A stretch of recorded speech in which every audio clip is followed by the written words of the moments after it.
Bonjour, alors aujourd'hui le sujet qu'on va aborder, c'est la compagnie Duproprio. Alors pour ceux qui ne connaissent pas Duproprio, c'est une compagnie, c'est un site web qui offre la chance aux consommateurs de vendre leurs propriétés par eux-mêmes.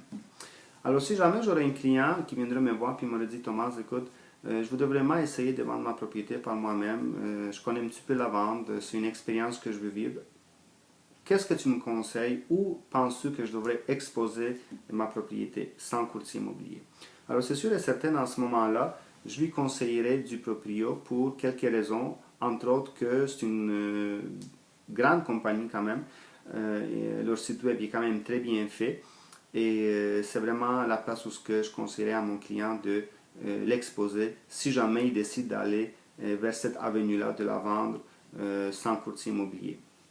Maintenant, il faut comprendre si mon client m'aurait demandé, Thomas, est-ce que tu me conseilles de vendre ma propriété par moi-même? Qu'est-ce que tu penses de ce choix-là? Alors, c'est sûr et certain que je lui dirais non, je ne te le conseille pas, mais c'est quand même le choix du consommateur. D'accord? Je ne le conseille pas pour plusieurs raisons, mais entre autres, je vais vous dire une aujourd'hui, qui est celle de la visibilité et la chance d'obtenir le meilleur prix. Moi, quand je prends un mandat, une des choses les plus importantes pour moi, c'est de vraiment obtenir le meilleur prix possible pour mon client. D'accord? Alors, si on n'expose pas cette propriété-là au plus grand nombre d'acheteurs, nos chances d'arriver à ce premier objectif, ils diminuent. D'accord? Alors, c'est un petit peu comme un marchand de fruits et légumes. Un marchand de fruits et légumes, il ne va pas se positionner au coin d'une rue où il n'y a presque pas de passants pour vendre ses fruits et légumes. D'accord? On va aller dans un marché où c'est rempli d'acheteurs, c'est rempli de fruits et légumes et le choix est vaste. Parce qu'il faut comprendre une chose, quand le consommateur fait une recherche pour trouver sa propriété, d'accord? Il ne fait pas de recherche par rapport en se disant, moi je veux absolument acheter ma propriété de quelqu'un qui ne vend pas avec un courtier, d'accord? Le consommateur, quand il fait une recherche, il va faire des recherches par rapport à une propriété qui en a besoin, par rapport à son besoin personnel. Alors, je vous donne un exemple.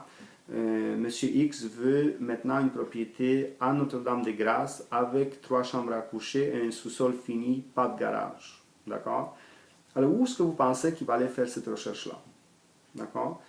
Sûr et certain, les consommateurs vont se diriger dans les endroits où est-ce que le choix est plus vaste, où est-ce qu'il y a le plus de propriétés sur le marché dans la même place, où est-ce qu'ils puissent faire sa recherche et avoir les résultats qui arrivent. Et là, on parle vraiment du réseau MLS. C'est ce que nous, les courtiers immobiliers, on utilise. Alors, c'est vraiment notre marché, nous, à nous. La même chose pour un marchand de fruits et légumes. D'accord?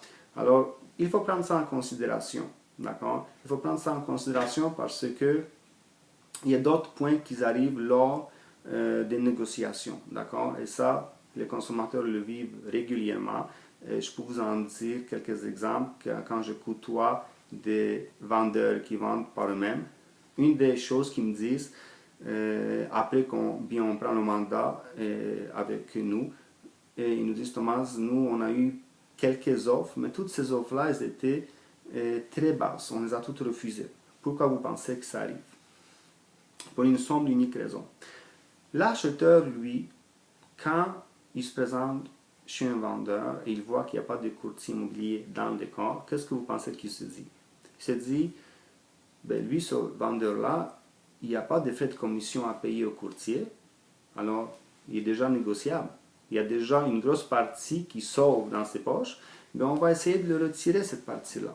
Alors les offres qui se font, c'est des offres de 40% moins, 30% moins. On tente le terrain. Et lui, le vendeur, des fois, il accepte. Pourquoi il accepte? Parce qu'il y a cette philosophie derrière la tête en se disant, ben moi, j'ai vendu par moi-même.